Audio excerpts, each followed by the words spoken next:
Hey everybody, and welcome to the 319th video that you're watching on the BlackMagic Pocket Cinema 4K camera. Did I say that right? I don't know, there's a lot of words to worry about in that big long name of the camera. Anyway, I'm here to talk about the 5 things that I really love about this camera, and then 5 things that I wish were a little bit different about this camera. Maybe they'll address in a future firmware update or a refresh of this in a year or two. Let's get started. Number 1 cool thing about this camera is its screen. It's huge. It's really useful, has all the information that you could need on it, and it's a lot better than, say, the screen that I'm working with right here on my GH5. This GH5 screen is only about 3 inches, and you have all that stuff on the screen, and it gets really difficult to tell what's going on, what you're looking at. With this camera, you know, with the big 5-inch screen, you have important information on the top and the bottom, but that's it. You don't have a whole lot of else going on there. You can see your picture. And of course, with one swipe down, that all the information goes away, and then with another swipe, it comes right back. So the screen is fantastic, and it's really great for filmmaking. So moving on to the next thing that I really love about this camera is its ergonomics. They've done such a great job in giving you the buttons that you need and putting them all in places that are easily accessible. On the top here, you have your ISO, your shutter angle, and your white balance. That's easy to get to. You have 3 programmable function buttons right here. Right now I have it set up for the LUT application, and then this is the zebras for overexposure, and this is the focus assist for putting lines around the things that are in focus. Everything else is really conveniently placed. You have all of your ports on one side, and then you have a series of buttons near your thumb here for getting into the menu super quickly and doing other things like it has a punch in 2x to get your focus really well, and yeah, and then you have Playback over here, which is super convenient. The third thing I really like about this camera is the dual ISO. This has a dual ISO, and it's set for 400 and 3200, and that doesn't mean that the noise is going to be best at each. It just means that that's where the greatest dynamic range is for each of those 2 things. Now the noise is better because I believe the sensitivity switches over around 1250 or something like that. So at 1600, your noise is actually better than it is at 1000. And that's very useful for filmmakers because I know from coming from the GH5, I really never like to go above 800 because the noise starts getting really gross at that point. With this camera, I can go up to pretty much ISO 6400 and still get a very, not super clean, but a very usable image. And again, when you're going to use some noise reduction in your final product, it cleans up very nicely, and I just really love the fact that this has a dual ISO. The fourth thing that I like about this camera is its playback, and this has been a problem for me on set when I was using the GH5. Sometimes the director wants to see the last take over, and it's very difficult sometimes to get into the GH5 and play and then find exactly where I'm supposed to be looking for. On the BlackMagic here, it's got a little scrub bar, and I can literally go to wherever I want in the take to show the director exactly what I'm looking for, or myself, you know, if it matters to me. And it's just easier for me to go and find a place on the take line than it is on the GH5. The fifth thing that I really love about this camera is its price. At $1,300, you are not going to find a more film-oriented, filmmaking directed camera anywhere. You're just not even for twice this price. So you could literally get 2 of these cameras for about the price that you would be spending on a similarly spec'd usable cinema camera, and that's just absolutely fantastic. And on top of that, BlackMagic gives you a full version of DaVinci Resolve in the packaging, and not just a code. You actually get the program on an SD card that you can plug into your machine and download it, and it's awesome. It's really, I mean, BlackMagic takes care of you. So for $1,300, and that includes the $300 software, you get basically what you need to start making great films. So if this is such a great camera, how do I find 5 things that I dislike about it? Well, no camera is perfect, and this camera is not perfect either. The very first thing that's not great about this camera is its battery life. Now it uses the Canon LN-E6, I don't know if I'm saying that right, batteries, but they're just the small Canon batteries that are everywhere. They're cheap, they're easy to find, but they're only about 2,600 milliamp hours. And to run a big 5-inch screen like this and all the processing inside to translate and transfer raw imagery to the card or whatever you're using, there's a lot of computer stuff going on in here that uses a lot of energy. And your battery, before the firmware update, you were getting about 45 minutes of battery on a fully charged. Now you're getting more like 40 to 50 minutes. You wouldn't think 5 minutes is that big of a deal, but trust me, on set, it's a pretty big deal. However, there are other solutions that you can use for this camera. They include a 2-pin 12-volt in on this and the wall cord as well. You can also use this with a D-tap to 2-pin to run off of a V battery from Sony. You can even use something like this. This is a dummy E6 battery, and you can plug it into any really source that puts out anywhere between, that puts about 7.2 volts out. I have found this really cool Sony NP battery that the link would be in the description of where to find this. It's not as great as a similarly sized NP battery from Sony, but that's because it has a USB input right here, and it also has I believe it's a 6 to 8 volt right there. So you plug this in and stick this into the battery door area, and then you're good to go for about an hour and a half, I guess, maybe more. What's also awesome is that most field monitors are run off of these NP batteries. So you kit up your camera with a field monitor, you stick this in to power it, you stick this in to power your camera, and you're good to go. It's just super, super convenient and something that's out there for anybody who's complaining about 40-minute battery life on this camera. The second thing that I wish this camera had was some sort of in-body stabilization. The GH5, which I'm used to, has fantastic in-body stabilization. Then you mate that with a stabilized lens, you have dual IS. You can put on E-stabilization as well and IS lock, and this camera that I'm filming with right now, is one of the most amazing stabilization experiences I've ever had. It's fantastic. This, not so much. This has nothing. While it can use stabilized lenses, it can't do stabilization. Now, I'm kind of hopeful because in the menu system on this, there is a part where it says image stabilization right there. Now it's grayed out.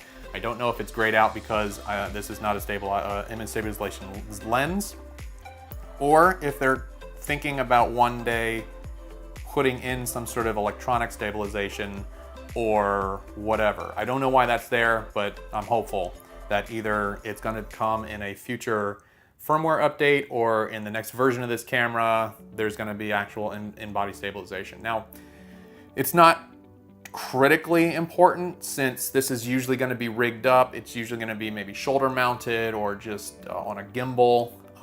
So for me, stabilization isn't that important. It would be nice to have because when you're going handheld, it would be kind of nice to have it because this gets a little shaky if you're just doing it handheld.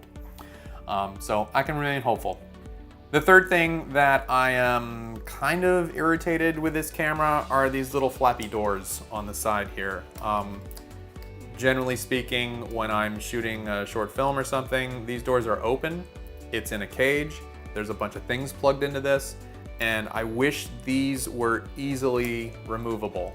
And they don't appear to be at all. I feel like I could pull them off, but then they'd be gone for good because these little things go right into the body of the camera, and there's probably a nub on the other end of it. So I would snap them off and the nub would float around inside the camera. So there's got to be a better way to do this in the next version of this camera. All right, the fourth thing that I wish this camera had was real anamorphic modes. The GH5 has fantastic anamorphic modes. In fact, I bought a anamorphic lens for it, and I've made some beautiful footage with that combination. This does not, even though it uses a very similar sized sensor from the GH5, no anamorphic whatsoever. The Ursa Mini Pro does have it, although be it only a 3K anamorphic, but at least it has the squeeze and it has the actual modes to do it. Now I'm hoping, again, this might be a firmware update for this camera, or essentially, you know, the next version of it. So I remain hopeful that they put anamorphic into this camera. And then the fifth thing that I really wish this camera had was better scopes for real-time analysis of your imagery. Now it does have a histogram right down here, and that's good, it's okay, but it would really be nice if it had a waveform or an RGB parade or even a vector scope. It would be great to have those tools as a filmmaker to make sure that your exposure is good, your colors are good. One thing that's a little weird on here is when you go to the white balance, you have a slider here for your actual color temperature, but then you also have a tint over here. So you can go more magenta or more green depending on what you're looking at. It doesn't help to have those things though if all you have is this monitor to go by, or maybe an external monitor that somebody's looking at, and you basically just have to look at it and say, yeah, it looks okay. If you had a vector scope, you could literally see the data of where your tint is. So, I mean, it's nice that they included at least a histogram, but come on, BlackMagic, you can do better than that. There's a couple of why things about this camera that I don't necessarily understand the choices that they made. The first being this second record button right here. I don't know why it's there. It's not a vlogging camera, so normally when you have a front mounted or a front position record button, it's there for vloggers so that they can just hold it like this, press the button and start recording. Well, those two, I mean, here's the main button right here and here's the other button, so it's not like it's that different. I don't know why they put that there. There's also a third record button on the back for if you can't get to these buttons, which is fine, it's right on the screen. It just doesn't make a whole lot of sense why that button is there if this was never intended to be a vlogging camera. The second why did they do that thing is this focus button right here. So this is an autofocus, so you tap to autofocus and that's fine. It doesn't have autofocus while you're filming, but then what happens is if you want to press this button, it will refocus, but only where you tapped it last. So let's say I'm going to focus over here. Fine, so it focuses over there, and now I want to focus. I press the focus button. See, the box is still there. I can't move that box. I can't, well, can't do that. I can't, I just have to, I would have to tap over here then, and then that button really does nothing. Like, I don't understand why it's there. It doesn't seem to do any function that my finger on the back of the screen wouldn't do. The third weird button on this camera that I don't necessarily understand why it's there is the photo button. I mean, don't get me wrong, I get it. They wanted to give you the ability to take a still photo with this camera, but I don't know why you would. All it is a still shot from what the video file would be.